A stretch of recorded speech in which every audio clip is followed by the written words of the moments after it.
아멘. 오늘 이 시간에는 한국교회사를 돌아보는 시간으로 한국교회사 4강 떡과 복음이라는 제목으로 여러분들과 같이 말씀 나누기를 원합니다. 우리 같이 이제 한번 PPT를 띄워보면서 지난달에 공부했던 내용들을 한번 살펴보도록 하겠습니다. PPT를 한번 띄워주시겠어요? 자, 3강을 한번 복습해보면 일본에서 활동했었던 우리나라의 관료였던 이수정이라는 사람이 일본으로 가서 복음을 들었습니다. 왜냐하면 일본에 먼저 이렇게 기독교 학교가 세워질 정도로 일본에 먼저 기독교 복음이 전파되었기 때문이죠. 그래서 그곳에서 이 니시마조와 쓰다센이라는 그 중에서도 쓰다센이라는 이 농학 박사로부터 예수 그리스도의 복음에 대하여서 듣고 예수님을 믿기로 결심을 합니다. 참 놀라운 일 아닌가요? 이 쓰다센의 쓰다센과의 대화 속에서 그가 예수님을 믿기로 했다는 거. 참 한 사람이 하나님을 믿는다는 것이 쉬운 일이 아닌데 이렇게 이 사람과의 만남 속에서 이수정이라는 사람이 바로 그 말을 알아듣고 또 예수님을 마음에 모시기로 하고 예수님을 따르기로 했다는 것. 참 놀라운 일입니다. 하나님께서 예비하시고 또 준비하신 열매인 것이죠. 그래서 이 이수정이라는 사람이 미국 헨리 루미스라는 이 사람도 일본에 있었던 성서공회 총무입니다. 그래서 이분이 일본에 있을 때 요청을 해서 미국에 있는 성서공회에 한글 성경을 만들 수 있도록 도와달라. 또 같이 해보자 해서 한글 성경이 중국에서도 만들어졌고 또 일본에서도 이수정의 한글 성경이 만들어졌습니다. 그래서 이걸 가지고 아펜젤러와 그다음에 언더우드 목사님 두 분이 이렇게 한국으로 들어오게 되는 것이죠. 그때가 1880년대 1870년대에서 80년대까지의 일입니다.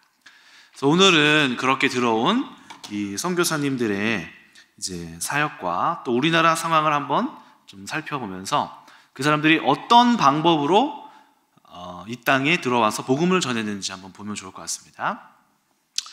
먼저 우리나라의 시대 상황을 좀 보면 알 것 같아요. 여러분들이 국사 시간에 많이 배우셨을 거예요. 바로 흥선대원군이라는 분이죠. 이분은 왕은 아니었습니다. 왕은 아니었고 근데 왕의 아버지였어요. 왕의 아버지인데 왕이 아니에요. 이 흥선대원군의 아들이 고종이거든요. 그런데 저 흥선대원군은 왕이 아니었습니다. 이게 어찌된 일일까요?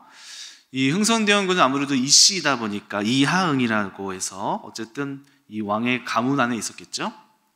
왕의 피가 흐르고 있었겠죠. 그런데 이렇게 있는 동안에 이 흥선대원군 마음속에는 야망이 있었습니다. 왕이 되고자 하는 야망이 있었어요. 그런데 자기 때에서는 그것을 이룰 수가 없었고 그래서 이렇게 저렇게 고민을 하다가 저기 옆에 있는 신정황후 조씨라는 부인에게 도움을 요청합니다. 이 신정황후 조씨는 누구냐면요, 순조의 아들 효명세자의 아내예요. 순종이라는 왕이 있었는데요, 순종이라는 왕의 아들이 효명세자가 있었어요. 이 효명세자의 아내 부인이 바로 신정황후 조씨였는데 이 효명세자가 어렸을 때 단명을 하게 됩니다. 왕이 됐는데 세자로 책봉이 됐는데 단명을 하게 돼요. 그래서 나중에 왕이 이제 지금 없어져서 이 자리를 놓고 고민을 하던 중에 이 흥선대원군이 조씨에게 이야기하는 거죠. 어쨌든 자녀가 없고 지금 왕위가 여러 가지 사람들에게서 뽑힐 텐데 나를 밀어달라. 내 아들을 왕위를 시켜줘라. 그래서 이 신정황후 조씨가 그때 당시에 큰 대부였죠. 큰 어머니였죠. 그 국왕에서도 큰 어머니 역할을 어르신이었는데 흥선대원군이 부탁을 해서 이 자기 아들을 왕으로 만들어 달라고 합니다. 두 사람의 마음이 맞았어요. 왜냐하면은 그때 당시에 안동 김씨, 여기 뭐 안동 김씨 계실 텐데요. 풍양 조씨와 뭐 안동 김씨, 그때 당시에는 조선 말기에는 안동 김씨 세력이 왕의 힘보다 더 컸습니다. 그래서 안동 김씨 사람들이, 김씨 분들이 그 세력을 다 잡고 있었어요. 그래서 이 세력을 견제하려고 그 풍양 조씨와 왕의 이름을 가졌던 이씨, 전주 이씨가 힘을 합쳐서 안동 김씨의 세도 정치를 종식하려고 고종을 세워서 안동 김씨의 이 세도 정치를 종식시키려고 이렇게 막 고종을 왕으로 세우게 된 거였습니다. 그래서 이제 고종이 말을 어리니까 흥선대원군이 이리로 가라 하면 이리로 가고, 그것을 하지 말아라 하면은 고종이 하지 말아라, 이렇게 허수아비 노릇을 많이 했었습니다. 이제 그러다가 고종도 결혼을 하게 되고, 결혼을 한 대상이 바로 이 명성황후였습니다. 이분은 민씨 가문의 여자인데요, 민씨 세력인데요. 이 명성황후의 아버지는 명성황후가 어렸을 때 돌아가셨고, 그래서 분명 민씨도 유력한 가문이었는데 아버지가 돌아가시니까 고종이 왕이 되었을 때 외척의 도움을 받지 않고 오로지 자기 흥선대원군의 힘 아래에 있게 하려고 거의 고아처럼 있는 이 민씨를 고종의 부인으로 삼았습니다. 그래서 고종이 이 명성황후와 함께 결혼을 하게 되고, 아버지 흥선대원군의 지시를 받으면서 이 보수적인 정책을 했죠. 흥선대원군이 막 나쁜 사람은 아닙니다. 우리 기억 속에서는 막 외세에 대해서 거부했기 때문에 좋지 못한 인식을 갖고 있는지 모르겠는데요. 이분이, 흥선대원군이 호포법을 실시했답니다. 호포법은 양반에게도 군대 가라, 니들은 뭔데 왜 군대를 안 가냐 하고 호포법을 부여했고요. 사창제도라고 해서 저금리로 농민들에게 곡식을 대여해주는 정책을 펼쳤습니다. 그래서 양반 무리들의 힘을 빼고 농민들을 위하여서, 백성들을 위하여서 많은 애를 흥선대원군이 썼습니다. 그런데 한 가지, 바로 우리가 알고 있는 그 정책의 방향, 바로 외세 세력을 차단하는 통상수교 거부 정책, 외국인들은 우리나라에 발도 못 딛는다, 특히 서양 사람들은, 이런 정책을 펼쳐서 병인양요, 신미양요, 외국 배들이 와서 막 전쟁을 치르고 포탄을 쏘고 막 이런 사건들이 일어나게 되는 것이죠. 그런데 이 고종과 명성황후는 어땠을까요? 고종과 명성황후는 마음이 달랐습니다. 외부에 있는, 외국에 있는 문물들을 받아들이기를 원했어요. 야, 외국에 있는 문물 보니까 안경도 있고 망원경도 있고 농사법도 신기하고 새로운 곡식도 많고 이거를 받아들여야 하는데 아버지는 왜 저걸 안 받아들이시지? 특히 저 명성황후의 입김이 정말 강했습니다. 그래서 공부를 조금 해보니까요, 고종은 사실 그렇게 힘이 있고 자신감 있는 사람은 아니었고요, 저 명성황후가 굉장히 입김을 많이 발휘하고, 명성황후가 거의 왕처럼 지시하면 따르고, 또 저 민씨 가문들이 다 등용이 되면서 민씨 세력이 정권을 다 잡고 좌지우지하고 있는 상황인 것이죠. 그러다가 이제 고종이 20살이 됐습니다. 20살 되면 어때요? 우리 청년부도 20살 되면은 엄마 나 이제 어른이야 하면서 나 술 먹으러 갈 거야, 말리지 마. 어디가? 술 먹으러 갈 거야. 민증 딱 보여주면서 담배도 주세요 이렇게 하죠. 자기 의지를 막 발휘를 하죠. 근데 이제 이 고종이 20살이 되니까 이제 아버지 말이 듣기가 싫은 거예요. 그래서 저기 안에 이제 관원 중에 최익현이라는 관원이 상소문을 썼습니다. 항소문. 그건 바로 흥선대원군을 비판하는 상소문이에요. 왕이시여, 제발 저 흥선대원군이 외부에 있는 세력을 좀 이렇게 받아들일 수 있게 해달라고. 왜 저렇게 고집을 부리는지 모르겠다고. 저러다가 우리나라가 도태됩니다. 도태될까 두렵사옵니다. 막 이렇게 흥선대원군을 비판하는 글을 올렸어요. 근데 평소 같으면 흥선대원군이 아들아, 쟤 왜 저러냐, 또 처리해, 조용히 입마금 시켜. 그러면은 이 고종이 네 아버지 하고 막 명령을 해서 저 사람을 조용히 시켰을 텐데, 고종이 그 최익현의 상소문을 받아들여요. 그러니까 이 받아들이고 이 흥선대원군을 자리에서 내려오게 하는 것이죠. 그래서 흥선대원군은 저때 이후로 정치를 하는 자리에서 빠져나오게 됩니다. 그래서 흥선대원군의 하야를 요청을 하게 됩니다. 그래서 이제 고종과 명성황후가 자신들이 원하는 대로 외부의 세력들을 이렇게 받아들이고 하는 우리나라의 그런 정책들을 시작을 하게 됩니다. 또 한 가지 알아야 할 사건이 있는데요. 바로 저때 당시에 생긴 이 이모군란이라는 사건입니다. 1882년의 시기인데요. 일본식 여러 가지 문물도 막 들어오고 또 막 통상 수교도 억지로 막 되어져 가고 하는 이런 시기에 이제 고종도 일본식 별기군을 창설을 했어요. 옛날 군대는 별로다. 이 방식대로는 우리 군대가 제대로 설 수 없다. 일본식 스타일로 가져온다 해서 신식 별기군이라고 하는 신식 군인의 방식들을 막 수용을 해서 새로운 군대를 창설을 했어요. 그러다 보니까 옛날 군인들은 찬밥 심세가 된 거예요. 그래서 심지어 월급을 1년치도 안 주다가 겨우 1년 만에 월급으로 쌀을 줬는데 그 쌀에 모래가 섞여 있고 막 겨가 섞여 있고 이런 일이 발생한 거예요. 그러다 보니까 이 과거 옛 병사들이 도저히 못 참겠다. 우리가 무기도 있겠다.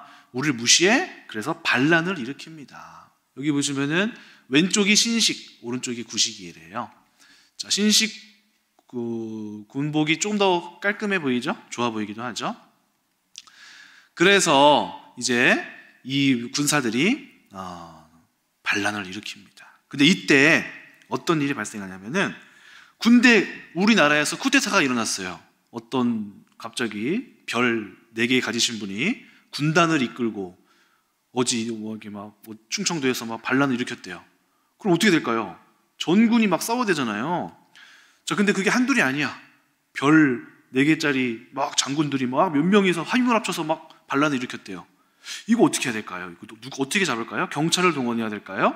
소방사 119를 동원해야 될까요? 방법이 없는 거예요. 그래서 명성황후가 어떻게 했을까요? 명성황후가 청나라에다가 도움을 요청을 합니다. 그래서 청나라에다가 3,000명의 군인을 3,000명이 우리나라 땅으로 들어오세요, 도와주세요 해서 저 3,000명이 우리나라 옛날 군사들을 제압해 버립니다. 그런데 이렇게 전쟁이 끝났으면 이제 제압했으면 감사합니다, 이제 돌아가세요 하면 돌아가야 되잖아요. 청나라가 군인이 들어와서 돌아갔을까요? 안 돌아갔을까요? 안 돌아가는 거예요. 여기 좀 좋은데? 야, 여기 와보니까 우리가 그토록 어느 군인이 우리나라 땅에 들어오겠어요? 근데 명성황후가 오세요 해서 들어온 거예요. 안 그래도 호시탐탐 이 땅을 노리고 있었는데 잘 됐다. 이때를 이용해서 어떻게 해야 되냐면은 흥선대원군을 또 납치를 해가요. 흥선대원군을 납치해가고 3,000명은 또 조선 땅에 거주하게 돼요. 그러면서 이 청나라가 이제 힘을 갖고 이 명성황후와 고종을 자기 마음대로 휘두릅니다. 내 마음대로 안 해? 그러면 고종과 명성황후 너네 내리고 우리가 납치한 흥선대원군 거기다가 다시 세운다. 너네 자리에 흥선대원군 세울 거야. 내 말 들어. 이런 식으로 협박을 하는 것이죠. 그래서 이 청나라의 군인이 계속해서 주둔을 하면서 뭐 하냐면은 이렇게 주둔을 하면서 속국으로 삼습니다. 속국. 여기 보면은 조중상민 수륙무역장정회라는 곳에 그 기록에 뭐라고 되어 있냐면 이제 조선 땅을 우리의 속방으로 여겨서 외교권, 그다음에 뭐 상권 이런 것들을 또 병력을 좌지우지하는 병권을 다 이렇게 가져가게 되는 거예요. 가져가게 돼서 자기 마음대로 좌지우지하게 됩니다. 이러면서 한 2년 정도가 지났어요. 2년 뒤에는 어떤 일이 벌어지냐면요, 갑신정변이라는 게 일어나는데요. 그런 상황 가운데 어떤 일이 벌어지게 되냐면은 베트남에서 전쟁이 나요. 누구랑 전쟁이 나냐면 프랑스와 청나라가 베트남을 가지고 싸웁니다. 그래서 조선 땅에 있었던 3,000명 중에 1,500명을 파병을 보내라 해서 우리 조선 땅에서 3,000명 중에 1,500명이 다시 베트남으로 빠져나가요. 군인이 뭔가 비게 됐죠. 이때 한 무리가 있었습니다. 그게 바로 급진개혁파를 준비하고 있는 저 무리들이었어요. 저 사람들은 이상한 사람들이 아니라 관원들인데 관료들이에요. 정치인들이고 굉장히 엘리트들이에요. 그런데 이 사람들이 마음속에 항상 어떤 마음을 가지고 있었냐면은 진짜 개혁을 빨리 해야 되는데 왜 그렇게 지지부진하게 하고 있어? 하는 급진개혁. 이거는 그냥 안 돼. 빨리 힘을 빌려서 이거는 문제를 저 정권을 힘을 사용해서라도 정신 차리게 해서 우리가 뒤에서 조정해서 빨리 문을 열어야 돼. 이런 급진개혁파를 이 마음을 갖고 있었습니다.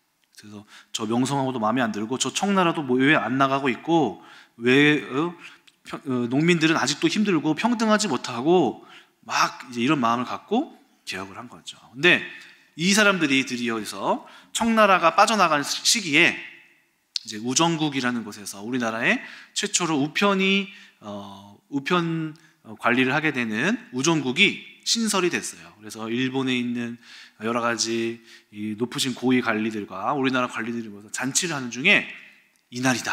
이날 총을 들고 다 같이 모여서 그 우정국을 불태우고 그 우정국 옆에 그 옆 동네가 바로 왕궁이었거든요. 왕궁에 들어가서 고종과 명성황후를 납치를 해서 그 왕궁 중에서도 여러 가지 이제 문이 있잖아요. 거기 안에서 창덕궁에서 경우궁이라는 어떤 작은 장소가 있나 봐요. 그래서 일본 군사의 도움을 받아서 일본 군사의 힘을 받아서 명성황후와 고종을 납치해서 경우궁에 딱 들어가서 납치하고 첫째 날 관료들을 다 불렀어요. 보수적으로 문 안 열고 있는 관료들을 하나씩 다 불러서 참수를 해버렸어요. 고종이 보는 앞에서. 그래서 고종이 그만해라, 죽이지 말아라, 안 죽여도 된다. 아닙니다, 다 죽여야 됩니다 하면서 보수 세력들을 다 칼로 참수했어요. 저기 있는 사람들이. 그리고 바깥에는 일본 군인들이 이제 지키고 있는 거죠. 포위를 한 거죠. 그래서 이제 첫째 날 그렇게 하고 또 둘째 날쯤 되었을 때 명성황후가 우리 여기서 나 못 있겠다고 빨리 창덕궁으로 돌아가게 해달라고 막 떼를 써가지고 창덕궁으로 다시 일본 군과 이 고종과 명성황후와 저 개혁파의 인물들이 같이 또 이동을 합니다. 그때 명성황후가 청나라 군인한테 어떻게 또 연락을 했나 봐요. 그래서 그 청나라 군인들이 그걸 알고 셋째 날에 청나라 군인들이 강력한 무기를 가지고 와서 저 갑신정변을 일으킨 사람들을 다 죽이진 않고요. 몇 명은 죽게 됐고요. 몇 명은 다쳐서 도망가고, 그리고 일본 군인들은 어땠을까요? 일본 군인들을 지켜준다고 그랬잖아요. 도망갔습니다. 일본 군인들은 다 도망가 버렸어요. 또 어떤 역사학자들은 이래요. 이미 청나라와 일본 군인들이 얘기가 됐었다. 퇴로를 열어주겠다고 얘기하기도 했었다. 이렇게 얘기하기도 합니다. 그래서 결국에는 저 정변이 이제 3일천하라고 하죠. 3일천하. 3일 동안 고종과 명성황후를 포위를 해서 이렇게 정권을 잡았다가 3일 만에 끝난 거죠. 근데 저 때 이제 이렇게 해서 여기 있네요. 그래서 우정국에서 불이 나서 바로 옆에 보면 일본 공사관 써 있죠.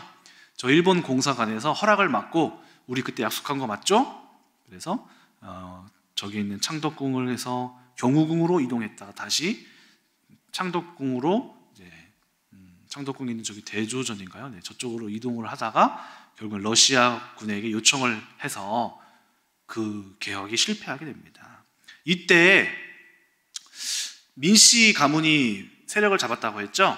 민영익이라는 사람이 바로 명성황후의 조카입니다.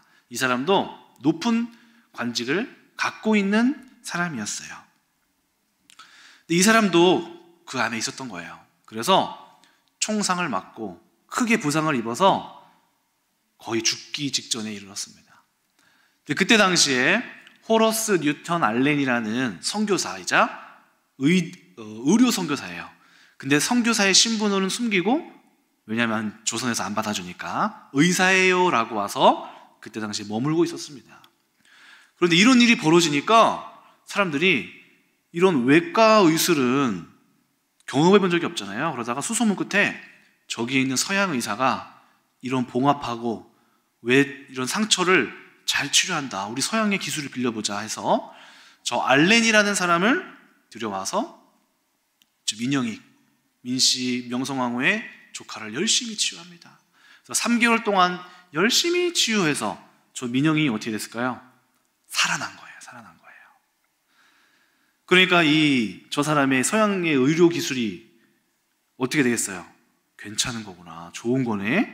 그리고 저 알렌이라는 사람은 그냥 변방에 있다가, 서울 근처에 있다가 어디로 들어가게 되냐면은 바로 이 왕실에 들어가게 되는 거예요. 왕실 주치의가 돼서, 고종의 주치의가 돼서 이 정권 안에 있는 의료 행위를 저 알렌이 다 하게 된 겁니다. 근데 감사한 일은 뭐냐면은 바로 이 알렌이라는 사람이 북장로교 선교사이자 의사였는데, 이 사람을 통하여서 고종이 정치하고 있던 정권 안에 들어오게 됐고 아주 큰 힘을 갖게 돼요. 이 사람의 역할은 뭐냐면은 이 사람 때문에 언더우드 그리고 아펜젤러를 비롯한 수많은 미국에 있는 선교사들이 저 사람 덕분에 공식적으로 들어올 수 있게 된 거예요. 미국에서 요청을 합니다. 우리나라에서 이렇게 보내고자 한다. 괜찮겠습니까? 라고 하면 고종이 알렌에게 물어봐요. 이 사람 어떻게 괜찮은 사람이에요? 이미 알렌은 다 요청을 다 받고 있는 상태죠. 그래서 오셔도 됩니다. 모셔와야 합니다. 꼭 와야 합니다. 그래서 저 사람을 통하여서 저 사람이 중요한 위치를 가졌기 때문에 미국에서 선교사들을 마음껏 보낼 수 있는 통로가 된 것이죠. 그래서 이제 저 알렌이라는 사람을 통하여서 이제 사역이 본격적으로 정부에서도 허락하는 선교사들 막 들어오면서 본격적으로 시작되게 되는 것입니다.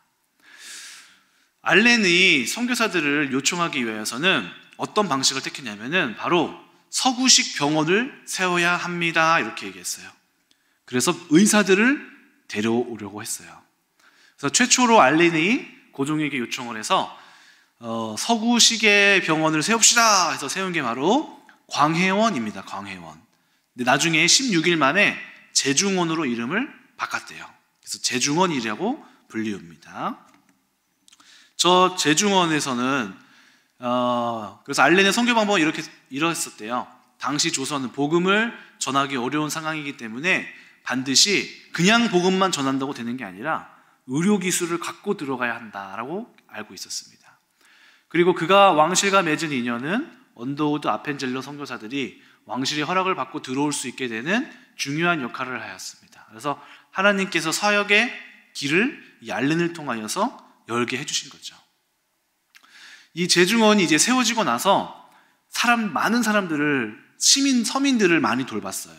근데 여러 가지 그때 당시에는 여러 가지 질병들도 많이 있었다고 했는데 서구식 약과 기술로 치료를 많이 했다고 합니다.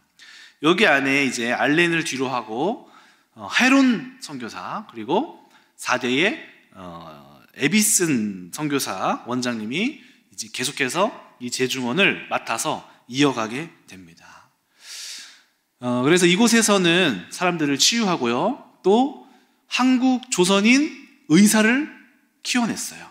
그래서 수많은 사람들이 이곳에서 처음으로, 조선인들이 그냥 그동안은 한방만 하다가 이때부터 처음으로 의료기술을 받아서 서양식 수술, 이런 약품들을 배우면서 시작을 하게 되는 거죠. 그래서 이 선교사들의 목적은 그거였습니다.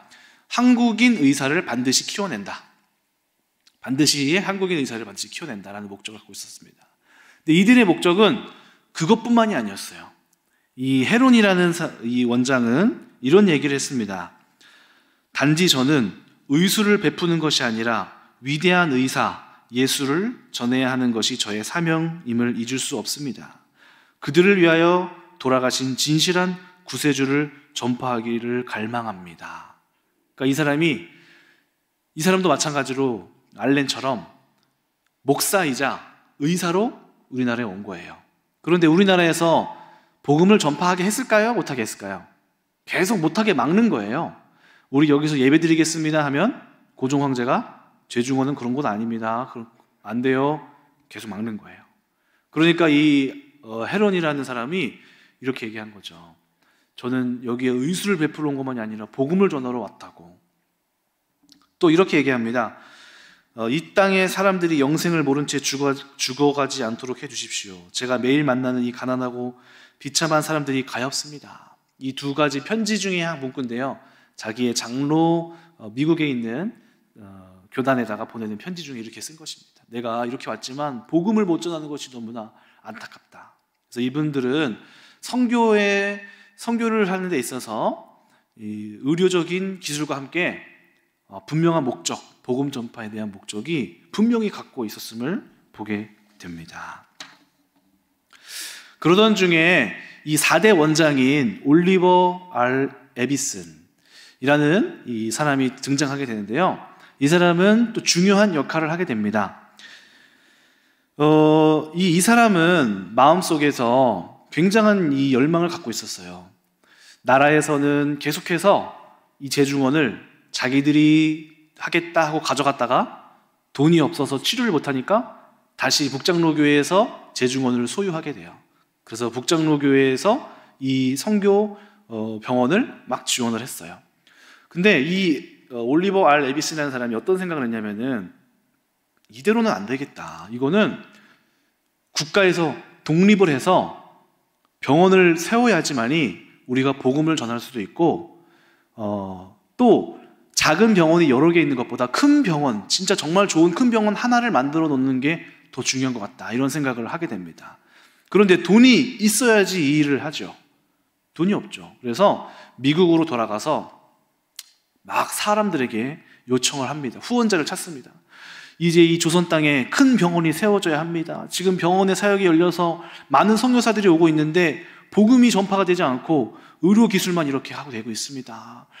복음이 전파되려면은 사기업으로 우리가 들어와서 정부에 이런 터치를 안 받도록 해야 합니다 하면서 막 도움을 구하고나왔어요. 그러다가 한 사업가를 만나게 됩니다. 바로 사업가 세브란스라는 사람입니다. 세브란스. 루이스 헨리 세브란스라는 사람을 만나게 됩니다. 이분은 미국 오하이오주 오일 회계 책임자로 20년간 근무했고요. 사업과 주식에서 벌은 돈을 가지고 이 사람의 삶의 목적은 선교와 교육이었어요. 자신이 열정적으로 벌은 돈을 가지고 다 어디에 썼느냐? 자신의 선교, 하나님의 선교와 교육 사업을 위하여서 몽땅 투자하는 사람이었어요. 이 사람은 늘 이렇게 고백했습니다. 내 돈이 아니라 하나님 돈이다. 그래서 이 사람이 결국에는 저 에비슨 원장을 만나게 됩니다. 그래서 거금을 약속해요. 거금을 약속하고 우리나라에 아주 땅을 사고 그리고 건물을 세울 만한 큰 돈을 주게 됩니다. 그래서 이 사람이 얼마나 주는 데 기쁜 사람인지 에비슨한테 돈을 주면서도 받는 당신보다 주는 내가 더 기쁩니다. 이러면서 그 병원이 세워지는 것을 너무나 기뻐했다고 합니다. 이후에도 3회 이상 이 병원을 계속 지원하도록 했고요. 심지어 유서에 아들한테도 지속적으로 이 재중원을 도와라. 세브란스 병원을 도와라. 그래서 존 세브란스 재단이 세워져서 지금까지도 병원을 돕고 있다고 합니다. 그래서 이 사람의 이름을 따서 새로 세워진 재중원이 새로 세워진 병원이 바로 세브란스 병원인 거예요. 세브란스 병원. 여러분 세브란스 병원 아시죠? 그 세브란스 병원이 바로 이렇게 재중원에서부터 시작이 됐고 그 재중원이 커질 수 있었던 이유는 저렇게 하나님 앞에서 돈을 드릴 줄 아는 능력 있는 사업가와의 만남 속에서 열매가 생겨나게 된 것이죠. 그래서 세브란스 병원, 이렇게 큰 병원을 저 사람이 후원을 해서 짓게 됩니다. 재중원이 세브란스 병원이라고 이름이 바뀌어요. 그리고 병원뿐만 아니라 그 안에 학교를 세웁니다. 세브란스 의학 전문학교. 저기에서 의사들을 양성을 해냅니다. 저게 1기 졸업생들이라고 하네요. 가운데 계신 외국인은 교수님이고 1기 졸업생들이 나타나게 됩니다. 의료계는 이렇게 들어왔고요. 교육계도 우리나라에서 이제 들어오게 됐는데요. 그 중요한 인물이 바로 언더우드입니다. 언더우드. 우리가 이수정을 통해서 언더우드에 대해 배웠죠. 앨런이 의료를 우리나라에 들어오게 했다면 언더우드는 바로 교육을 들어오게 했습니다.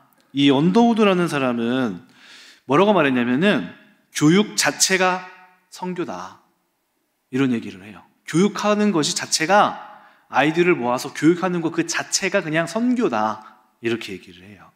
저 언더우드는 비판을 많이 받았습니다. 왜냐면은 당시에 기독교 학교에는 누가 왔냐면은 믿는 사람만 공부했어요. 믿는 사람만 올 수 있었어요, 그 공부를. 그런데 저 사람은 아니다, 선교적 차원에서 안 믿는 사람도 와서 공부를 할 때 배워서 하나님을 알고 돌아간다, 이런 생각을 가졌어요. 그래서 비판을 많이 받았습니다, 다른 동료들한테. 그리고 동료 선교사들이 교회가 복음을 전하는 것만이 선교라고 생각하고 교육은 간접적인 활동이야 라고 생각해서 기독교인이 경영하는 학교는 기독교인만 와야 된다라고 했습니다. 그런데 언더우드는 아니야, 교육 그 자체가 선교야, 그 자리는 불신자도 와서 배우면서 하나님을 알아가는 자리야 라고 이야기했습니다. 이 언더우드는 처음부터 교육을 멋지게 시작했을 수 있었을까요? 이 사람은 그렇게 안 했어요. 처음에는 고아원을 시작했어요. 고아원. 당시에 고아들이 어찌나 많았던지 고아원을 열면 아이들이 구름대같이 몰렸다고 합니다. 그 고아원에서 아이들을 데리고 언더우드 학당이라고 이름을 짓고 아이들을 열심히 가르쳤습니다. 수학도 가르치고 국어도 가르치고 말씀 공부도 하고 열심히 가르쳤습니다. 그래서 이 언더우드 학당에 모인 아이들이 늘어나기 시작했어요. 여기는 고아들이 왔는데 이 안에 어떤 인물이 있었냐면은 김규식이라는 사람.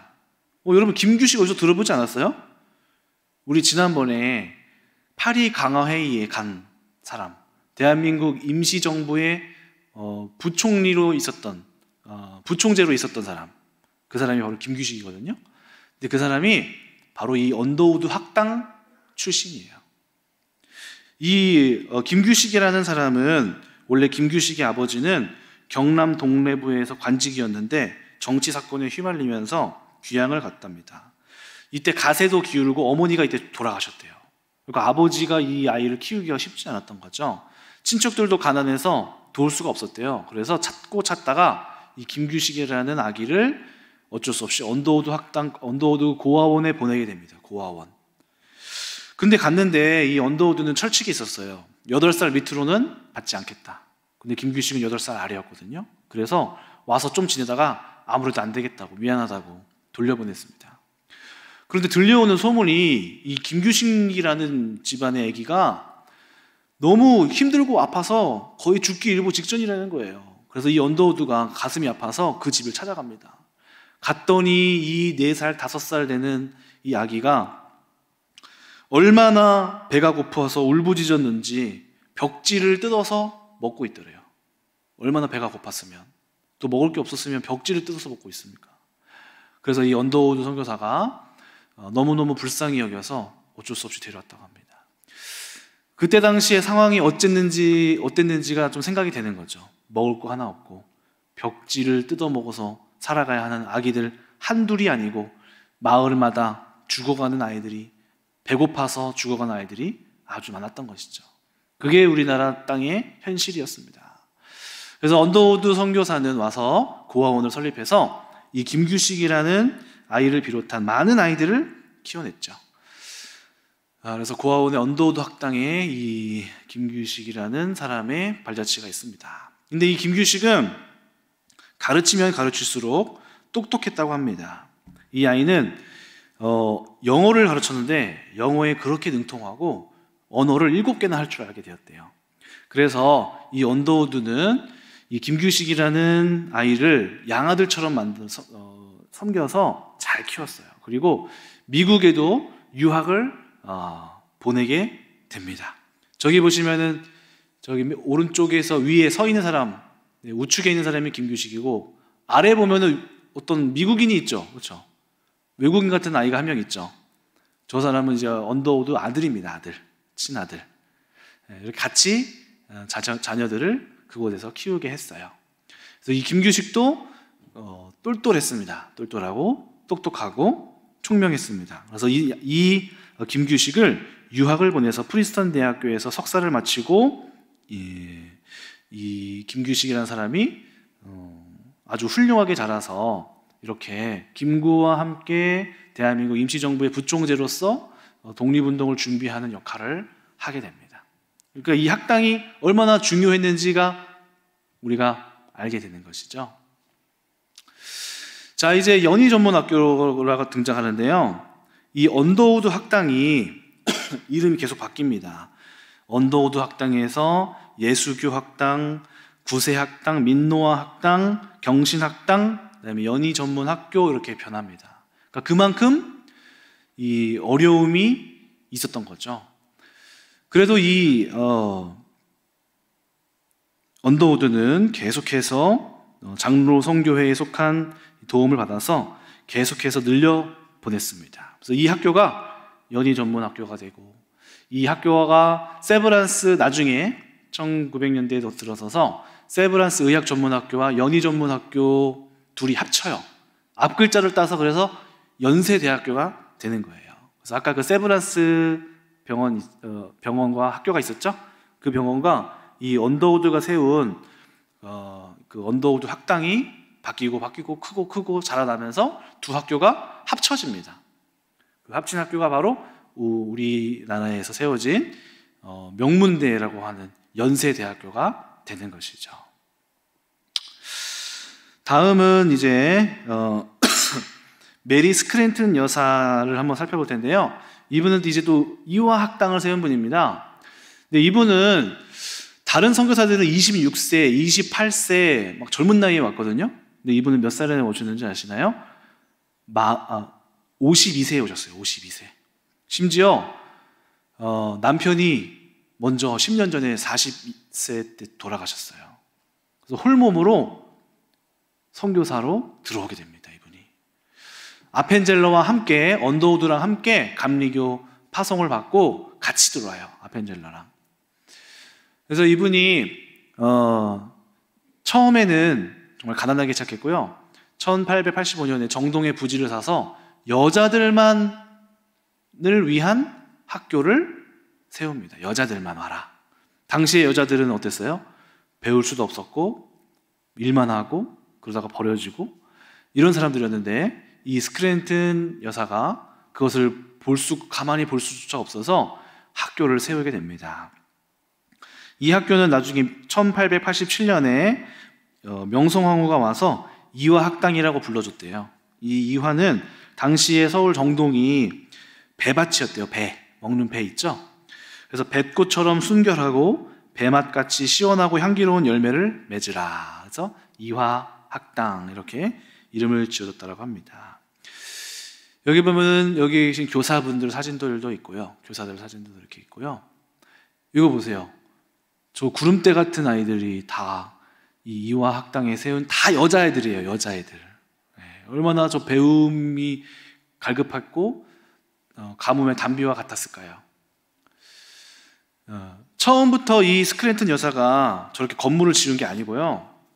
처음에는 어떤 부자 부인이 배우러 왔다가 3개월이 못 되어서 영어를 배우러 왔다가 떠났고, 가난한 아이 조별단이라는 아이가 와서 한 명이 공부를 시작했대요. 그래서 조별단이라는 사람의 아버지가 수의사 겸 청소를 해주시고 어머니가 부엌일을 맡으면서 저 학교가 돌아가기 시작했다고 합니다. 그러다가 그해 10월에는 10명, 그해 말에는 7명, 계속해서 한 명씩 한 명씩 늘어나면서 이 학교가 아까 이만큼의 사람들로 늘어나게 된 것이죠. 이 스크랜턴 여사는 또 나중에 이렇게 아이들을 가르치는 모습이고, 그리고 이화학당에 누가 넣었냐면은 바로 유관순, 유관순 열사가 이화학당 졸업을 한 사람입니다. 그러니까 이 유관순이라는 사람도 독립운동을 뛰어들 수 있었던 이유도 바로 우리가 왜 독립해야 되는지에 대한 지식이 있었기 때문이죠. 그래서 이 학교가 나중에 발전을 하여서 이화 여대가 되고요. 이 안에 이화여대 병원도 설립하게 됩니다. 이 사람이 같이. 마지막으로 우리가 살펴볼 홀 일가인데요. 홀 일가, 제임스 홀과 로제타 홀이라는 부부가 1891년에 이 온 가족이 다 우리나라 땅에 옵니다. 의사인데요. 여기에서 이 제임스 홀 남자 되시는 분은 청일전쟁 때 다친 우리나라 사람들을 돌보다가 우리나라에 온 지 3년 만에 과로로 죽게 됩니다. 남편이 죽었으니까 이 남겨진 아내와 저 두 자녀들은 어떻게 될까요? 미국으로 돌아가게 돼요. 근데 미국으로 돌아가서 선교가 끝날 줄 알았는데 저 로제타 홀이라는 여자가 선교를 멈추지 않고, 저분도 의사셨어요. 자녀들을 데리고 다시 6개월 만에 돌아옵니다. 그런데 돌아온 지 6개월 만에 저 아기 있잖아요.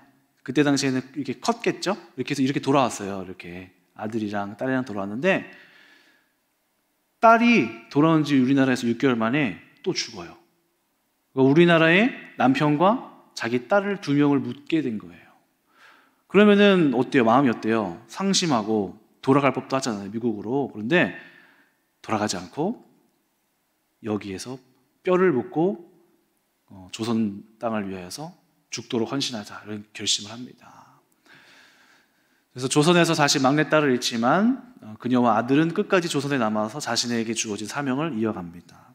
그래서 저분과 저 아들, 그리고 저 아들의 결혼해서 또 자녀까지 3대가 우리나라에서 의료업계에서 헌신을 합니다. 저 아들이 이제 제임스, 아닙니다. 이름을 제가 못 적어놨네요. 네. 저 아들은 우리나라에서 처음으로 크리스마스 씨를 이렇게 배포한 사람이에요. 네. 폐렴을 없애기 위한 운동을 하기 위해서 크리스마스 씨를 만들어냈습니다. 이거는 이제 저 로제타 여사가 보구여관이라고 하는 간호학교를 같이 겸하여서 이렇게 돌보게 됩니다. 저기에서도 간호사들을 배출하게 되죠. 그래서 저 여사는 40년을 우리나라 땅에서 남은 여생을 다 홀로 바치고, 이렇게 박에스더 부부라고 하는 저 사람들도 미국으로 유학 보내서 의사시켜서 돌아오게 만듭니다.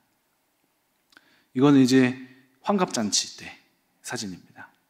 늙을 때까지 계속해서 이 땅에서 봉사를 한 거죠. 그래서 이분은 최초에 또 한글 점자를 만들었어요. 장애인들을 위해서 한글 점자를 만들었는데요. 당시 시각장애인들은 대부분 편견 속에서 무속인이 됐대요. 글자를 모르고 이렇게 하다 보고 편견에 빠지다 보니까 대부분 무속인이 됐는데, 이걸 보고 이제 이 스크랜턴 여사가 점자라는 것이 있다, 한글 점자를 개발하자 해서 한글 점자를 만들고 보급해서 많은 맹인들을 글을 읽게 하고 교육하게 했습니다. 그리고 조선 땅에 묻히게 됐죠. 이들의 운동으로 평양에는 기홀 제중병원, 대구에는 동산병원 나병원, 청주에는 진료소, 부산에는 일신병원, 나병원, 전주에는 예수병원, 이렇게 병원들이 세워집니다. 선교사들이 또 세운 학교도 또 얼마나 많은지 모릅니다. 평양에는 숭실학교, 숭실여학교, 정의여학교, 대구의 신성학교, 보성여학교, 부산의 일신여학교, 광주의 영명여학교 영명학교, 전주의 신흥학교 기전여학교, 광주의 숭일학교 수피아여학교. 선교사들이 다 와서 하는 게 뭐냐면은 학교 세우고 교육시키고 먹이고 입히고 그다음에 병원 세워서 치료하고 의사 양성시키고. 오늘날 우리나라 의료기관들이 잘 돼 있잖아요. 그렇죠? 보험 체계도 잘 돼 있고 국민보험도 잘 돼 있고. 그 뿌리 속에 바로 이 선교사들의 이런 헌신이 있었던 것이죠. 선교사들의 어록을 살펴보면 교육이 곧 선교다 이렇게 얘기하면서 주님, 메마르고 가난한 이곳 조선 땅 나무 한 그루 시원하게 자라지 못하고 있는 이 땅에 저희를 심으셨습니다. 이렇게 일기했었다고 하고요. 헤론이라는 사람은 나의 소명은 단순히 의학 기술을 시행하는 것이 아닙니다. 그들을 위해 죽으신 예수님을 알리기를 소망합니다. 로제타 홀, 우리가 살아도 주를 위해 살고, 그 여자 묘비에 이렇게 돼 있어요. 그 말씀 구절이죠. 우리가 살아도 주를 위해 살고 죽어도 주를 위해 죽나니 그러므로 사나 죽으나 우리가 주의 것이로다. 이분들의 삶의 모든 전반적인 헌신이 다 하나님을 위한 것이고 하나님 나라를 위한 자신들의 삶이 모두 다 하나님의 나라를 세우는 것에 있었다는 것이죠. 그 중심 속에.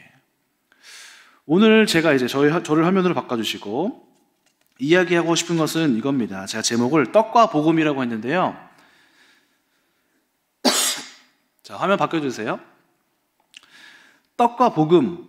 오늘 이제 말씀 구절이 바로 뭐냐면은 예수님께서 오셔서 천국 복음을 회당에서 도시와 마을을 두루 다니시면서 회당에서 가르치시고 복음을 전파하시고 병과 모든 약한 것을 고치시니라. 가르치고 전파하고 치유하는 사역. 이것이 예수님의 삼중 사역이라고 합니다. 삼중 사역. 우리가 알아야 할 것이 뭐냐면은 이 복음이라는 좋은 소식에는 이렇게 가르치고 치유하고 복음을 전하는 일이 같이 있었다는 것이죠. 같이. 한번 여러분 생각해 보십시오. 만약에 이 복음, 구원이 예수님이 십자가에서 죽으셔서 부활하는 걸로 끝나는 거라면 왜 굳이 오셔서 예수님이 3년 동안 왜 가르치셨을까요? 그냥 오셔서 바로 십자가로 그냥 가시면 되잖아요. 그럼 십자가로 가셔서 그냥 죽으시고 부활하신 다음에 이것이 복음이다 하시면 되지. 왜 굳이 오셔서 가르치는 일을 하시고 치유하는 일을 왜 하셨을까요? 우리는 이 복음에 대해서 명확하게 눈을 떠야 합니다. 이 복음이라는 것은 예수님께서 이 땅에 오셔서 하신 일은 바로 이 땅에서의 삶을 외면치 않으셨다는 거예요. 이 땅에서의 삶.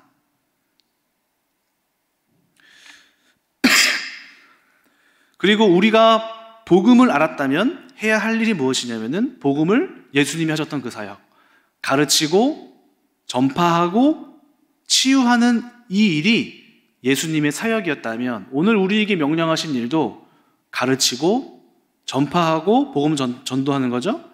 치유하는 이 사역들이 오늘 우리에게도 있어야 한다는 것입니다. 오늘 선교사들도 보면 그들의 사역이 삼중적이었던 것을 보게 됩니다. 병원을 세우는 치유의 사역을 하고요. 가르치는 교육의 사역을 하고요. 어디 이뿐입니까? 나중에 다루겠지만은 교회를 얼마나 많이 세웠는지 모릅니다. 그리고 저 학교를 통해서 병원을 통해서 아이들에게 복음을 전했어요. 그러니까 결국에 있는 이 모든 것들, 저들을 통하여서도 이 땅에 교육과 학문이 자라고 사람들이 지성이 깨어나게 되고 병든 연약한 육신이 치유받게 되고 영혼은 하나님을 알아가게 되는 아주 이 전인격적인 사역들을 하게 된 것이죠. 하나님께서도 오늘 우리를 향하여서 명령하시는 사역에 정말 중요한 것은 바로 우리가 바로 이 전방위적인 사역을 해야 한다는 것입니다. 예수님께서도 오셔서 복음을 전하고 복음이 정말 중요하되 복음과 함께 한 손에 복음을 들고 또 다른 한 손에는 가르치는 일과 치유하는 일을 들고 가셨다는 사실을 우리가 알아야 할 것입니다.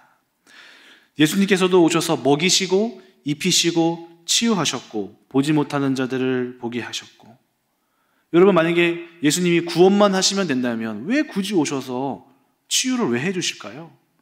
구원만 받으면 됐지. 죽어서 구원 받아. 이게 다가 아니라는 거예요. 이 땅에서의 삶이 중요하다는 거예요. 이 땅에서 우리가 교육받고 알아가는 것이 하나님이 원하시는 것이고, 이 땅에서 우리가 육체적으로 온전하여 지는 것이 하나님의 뜻인 겁니다. 이 땅에서의 삶이 한낱 그냥 대충 살다 사라지는 게 아니라 이 땅에서의 삶이 하나님 안에서 교육받아야 하고 치유받아야 하고 하나님을 알아가는 것이 바로 하나님께서 이 땅에 세우실 하나님의 나라의 건강한 모습이라는 거죠. 타락이라는 것은 하나님을 떠난 이후로 지성적으로도 무너졌고 육체적으로도 무너졌고 영혼적으로도 무너진 것입니다. 복음이라는 것은 영혼을 구원으로 시작하여서 우리의 정신을 깨우고 우리의 육체를 온전하게 구원해 가시는 거예요. 이것이 바로 복음인 것입니다. 떡과 복음이라는 선교단체가 있는데요. 이 단체에서 하는 이야기도 이겁니다. 아프리카에 복음을 전하러 갔어요. 복음만 전해야 돼. 다른 건 필요 없어. 그런데 아프리카 사람들이 복음을 안 받는 거예요. 왜 안 받아서 사는 사람을 자꾸 물었더니 이 복음을 들어야 당신이 삽니다. 얼마나 중요한 건지 알아요? 하면서 복음을 들어야 된다고 하지만 전혀 말도 걸어주지 않는 거예요. 이 아프리카 사람이 이렇게 얘기하더랍니다. 내가 지금 배고파 죽게 생겼는데 복음이 뭔 소용이 있습니까? 이 사람이 깨달았어요. 이 사람에게 지금 필요한 거는 떡이구나. 먹는 거가 지금 중요하구나. 그래서 먹을 거를 갖다 주었더니 당신이 말하는 그 복음이 뭐예요? 물어보더랍니다. 그래서 이 사람이 생각하게 된 거예요. 떡과 복음. 예수님이 이 땅에 오셔서 우리를 먹이셨구나. 먹이는 일이 중요하다는 것이죠. 저는 이제 우리 교회를 보면서 우리 교회 속에서도 지금 교육하고 있는 리더스쿨이라든지 대안학교라든지 또 선교 유치원 여러 가지 교육적인 부분들을 살펴보면서 감사하다. 하나님께서 그래도 우리 교회를 통하여서 우리가 지금 막 크고 의리의리하게 시작하는 건 아니지만 이렇게라도 할 수 있게 하시니 감사합니다. 라는 설교를 준비하면서 생각을 하게 됐습니다. 오늘 이제 선교사님들도 보면은 한 명으로 시작하시더라고요. 한 명, 두 명으로 시작하고 아이들이 많아지고 세력이 점점 커지고 결국에는 큰 대학교가 되는 것을 봅니다. 저는 우리도 큰 꿈을 꾸었으면 좋겠습니다. 우리가 시작은 한 명, 두 명, 선교 유치원 5명 적게 시작하고 리더스쿨도 아이들도 들어가기도 하고 나가기도 하고 선생님들도 계시기도 하고 안 계시기도 하고 하지만 이 안에 우리가 시작하는 이 사역들이 얼마나 하나님 편 보시기에 잘하고 있구나라고 말씀하시는 것임을 우리는 알아야 할 것입니다. 그리고 또한 우리가 더 생각해야 될 것은 또 교회에서 행하고 있는 여러 가지 청소년 진흥협회 교회에서 말씀만 하고 전도만 해야지 이런 걸 왜 하냐 그런 분 안 계시지만 이런 우리가 선교 사역지를 이렇게 오늘 우리가 우리나라에 왔었던 선교사님들 사역을 살펴봤을 때 결코 그것이 잘못된 것이 아님을 우리가 알아야 해요. 오히려 힘을 더 쏟아야 합니다. 우리 성도님들이 힘을 모아서 복음을 전하고 또 함께 교육하고 또 가르치고 치유하고 세상을 향하여서 빛과 소금의 역할로서 복음을 더불어서 함께 가르치는 일에도 또 변화시키고 치유하는 일에도 함께 가는 것이 예수님의 모습이었다는 것이죠. 예수님은 오셔서 복음만 전하지 않았다는 것입니다. 복음만 전하지 않았어요. 오늘 교회는 예수님의 몸이라고 합니다. 그 예수님의 몸이 어떻게 해야 될까요? 가르쳐야 하고요. 세상에 있는 사람들을 일깨워야 하고요. 어떻게 보면 세상이 갖고 있는 지식보다 더 많이 더 뛰어난 지식을 갖고 있어야 되고 세상에서 치유하는 것보다 더 놀라운 치유가 이 교회, 하나님의 예수님의 손길을 통하여서 예수님의 몸이라고 하는 이 교회를 통하여서 일어나야 하는 것이죠. 그래서 우리는 우리에게 주어진 이 교육의 사역들 우리가 여러분들이 한 번 더 세심하게 지켜보시면서 관심을 가져야 하고요. 우리가 이제는 조금 더 이 외적인 사역 속에 힘을 어쩌면 실어야 할지도 모릅니다. 또 담임 목사님께서도 계속해서 얘기하시는 것이 청소년 진흥협회에 대한 부분도 얘기를 많이 하시잖아요. 이 부분도 마찬가지입니다. 이 부분도 우리가 세상을 향하여서 사역할 수 있는 아주 중요한 이 기구입니다. 이걸 가지고 우리가 정말 많은 일을 할 수 있더라고요. 여러분 한번 사단법인 인터넷에 한번 쳐보세요. 얼마나 많은 일들을 하고 있는지 모릅니다. 오늘 우리가 그 기간을 갖고 있는 거예요. 우리가 이 기간이 이제 기부금 단체가 되면 아까 그 사업가가 지원을 해주니까 이 병원이 하나가 설립이 되잖아요.